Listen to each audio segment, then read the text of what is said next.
Presidente, Srs. Deputados, cumprimento a Sra. Presidente, Dra. Marina Ferreira, cumprimento a delegação do Porto de Lisboa da APL que está aqui presente. Eu quero dizer que, pelo pouco tempo que nós temos nestas reuniões, só temos uma ronda, uma resposta única, acaba por ser prejudicada esta reunião por uma apresentação que aprofundou bastante e de forma muito interessante a vertente histórica, o papel dos fenícios na vocação atlântica e portuária da cidade de Lisboa. Não foram 1 minuto, foram 6. Foram 6, dos 10 minutos que havia foram 6. O problema é que passou a alta velocidade, velocidade tipo 1, 350 a hora, as questões que, eu diria, deram origem a esta reunião, a este conjunto de reuniões. E, portanto, relativamente a projetos estruturantes que a Sra. Presidente aqui nos apresentou, relativamente a matéria fundamental para o ordenamento do território da área metropolitana de Lisboa e matéria fundamental para o próprio perfil económico e produtivo do país, porque não estamos a falar apenas de uma cidade, nem de duas, nem de 18. Estamos a falar de vertente decisiva para o perfil económico e produtivo do país. E, portanto, a primeira pergunta, que infelizmente não devia ter sido feita, não devia ser necessária, é quais são os critérios para as opções que nos comunicou. Quais são os critérios? Qual é o enquadramento do ponto de vista estratégico? Qual é a consideração económica das propostas que nos comunicou que foram levadas a cabo? Propostas, peço desculpa, a palavra não é essa, orientações. As orientações que foram dadas pelo Governo, e eu apontei essa expressão porque é muito importante e é significativa, relativamente,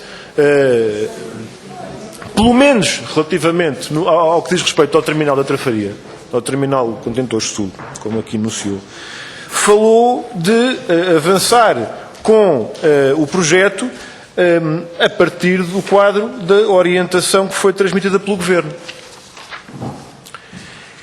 Há uma expressão popular de que eu me estava a lembrar, que é albarda suburra à vontade do dono. Mas o Porto de Lisboa e a administração do Porto de Lisboa têm aqui um peso e uma importância e um papel e um caráter do ponto de vista do planeamento estratégico que não se compadece com o de simples executante e concretizador das orientações do Governo. Não pode ser. Não pode ser. Ninguém acredita nisto. E, portanto, não pode haver, ninguém admite a possibilidade de que, como há um Ministro ou um Secretário de Estado que diz façam lá um terminal na Trafaria, a APL avança para isso, rapidamente e em força. Não, ninguém acredita, eu não acredito. E, portanto, ou bem que há a adesão em pleno da APL, do ponto de vista técnico, a uma opção destas, ou então alguém está a mais neste processo. Ora, a primeira pergunta é como é que se chega à conclusão que é, ponto número 1, necessário, ponto número 2, viável, um terminal de contentores naquela localização, com aquelas características.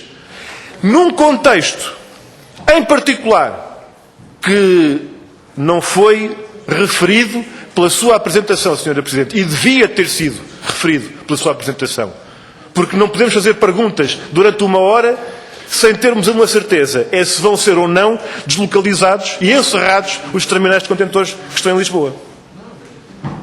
Portanto, quase que valia a pena termos interrompido a reunião antes das perguntas para que ao menos ficássemos a saber isto. Sim ou não, na perspectiva que a senhora nos trouxe, há ou não um pressuposto que é o encerrado nos terminais de contentores que estão em Lisboa hoje. Porque isto está na base de perguntas como aquela que acabou de ser feita. Como dizia um especialista, uma pessoa ligada ao setor aqui há dias no encontro em Lisboa sobre isto, nós não podemos discutir o Porto de Lisboa e a atividade de carga contentorizada portuária em Lisboa, nos contentores, com a perspectiva de quem faz jogging na Marginal. Como se estivéssemos a ouvir música, a fazer jogging ou a andar de bicicleta.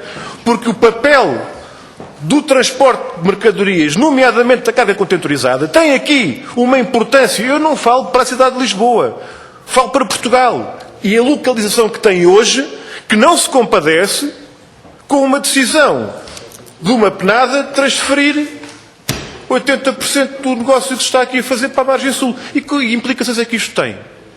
É a cada minuto passar um contentor numa ponte sobre o Tejo?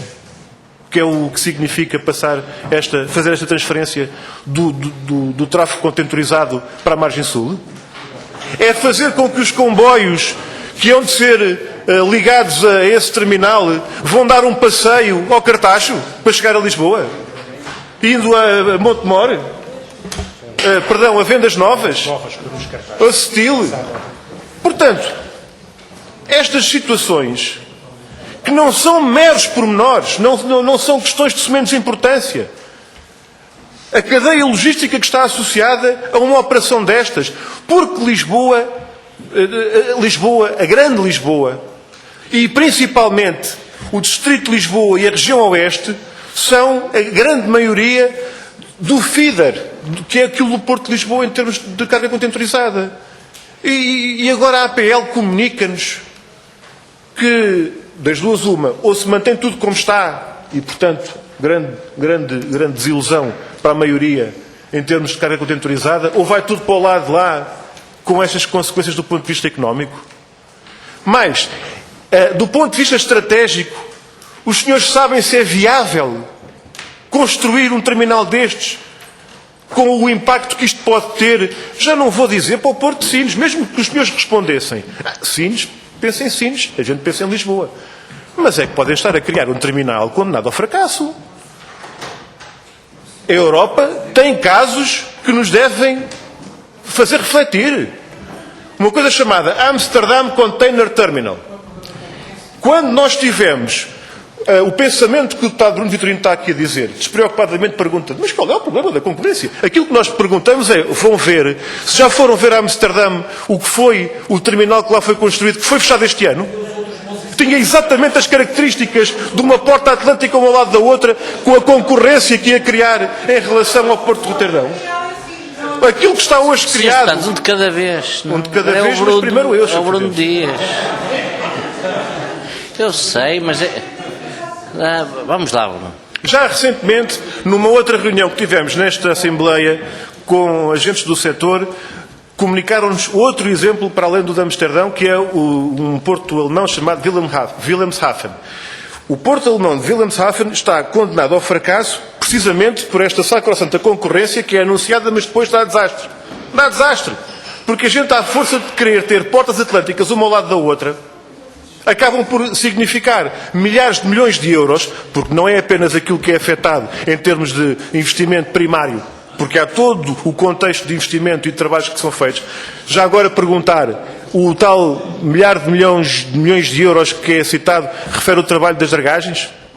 Refere o trabalho de hidráulica, relativamente àquela localização? Ou por outra, e desculpem-me o plebeísmo da pergunta, aqueles 1.000 milhões de euros é um número tirado para o ar ou é baseado em critérios? Estamos a falar de quê? Que trabalhos é que estão... É um investimento... Mas quais são as componentes? Aquilo desagregado dá o quê? Aquilo desagregado dá o quê? É 1.000 milhões de euros em quê? De investimento no quê? Estamos a falar da tal propaganda que o deputado Bruno Vitorino citava, se calhar com uma visão mais autobiográfica do que heterónima, ou estamos a falar de elementos que continuam secretos? Portanto, aquela visão de um empreendimento que se apresenta desta maneira à Assembleia da República, sem saber se é viável, sem saber se é possível, sem saber se é necessário, e em particular num contexto em que aspectos fundamentais ao nível do planeamento estratégico são completamente ignorados.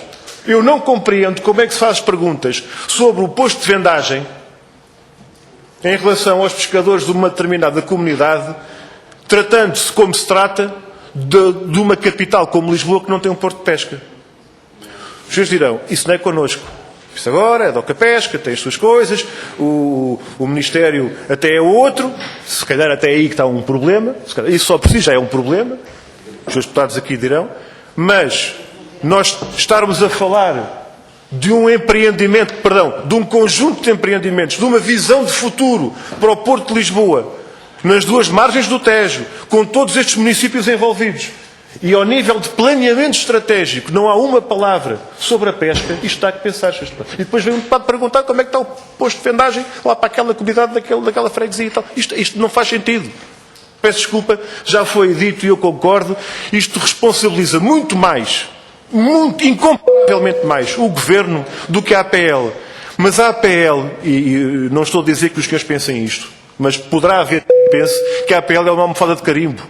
A APL não é nem pode ser uma almofada de carimbo. E não pode assinar por baixo aspectos que, do ponto de vista estratégico, antes de mais, do ponto de vista económico, mas também do ponto de vista técnico da concretização, também do ponto de vista ambiental dos impactos que tem, do ponto de vista social dos impactos que tem todos os ingredientes para ser um autêntico desastre. E não estou a falar apenas da questão do Terminal da Trafaria. Estou a falar da estratégia que está colocada para o Porto de Lisboa. Infelizmente, já esgotei o meu tempo. Havia mais uma das questões que eu queria colocar, mas agradeço, em todo o caso, a atenção. Eu não vou colocar agora a questão da metodologia das reuniões, mas queria pedir a sua ajuda por uma coisa fundamental que tem a ver com a missão desta comissão e das reuniões que foram deliberadas. Se tivéssemos o dobro do tempo, talvez isto acontecesse na mesma. É o problema da clareza da informação com que nós ficamos. Há uma questão que é fulcral em toda a discussão que vamos ter daqui para a frente, que é o de sim ou não o cenário de um novo terminal para a margem sul, para a Trafaria. Peço desculpa. Esta questão foi perguntada e se tivesse sido respondida, eu estava calado. O problema é que, se o pressuposto da construção do novo terminal é a deslocalização dos que existem... Qual é a interpelação, deputado Brão Dias? É porque era preciso que o Sr. Presidente intercedesse no sentido de que esta questão fosse clarificada. Não sei se me faz sentido isso, Sr. Presidente. Eu não estou a falar nem do tempo das respostas, nem das outras questões que eu gostava que fosse. A questão da pesca, há um conteúdo político que a gente interpreta da não resposta. Mas para que a Assembleia e a Comissão possam trabalhar, esta questão dos pressupostos do mandato que a APL tem é uma questão incontornável. Okay.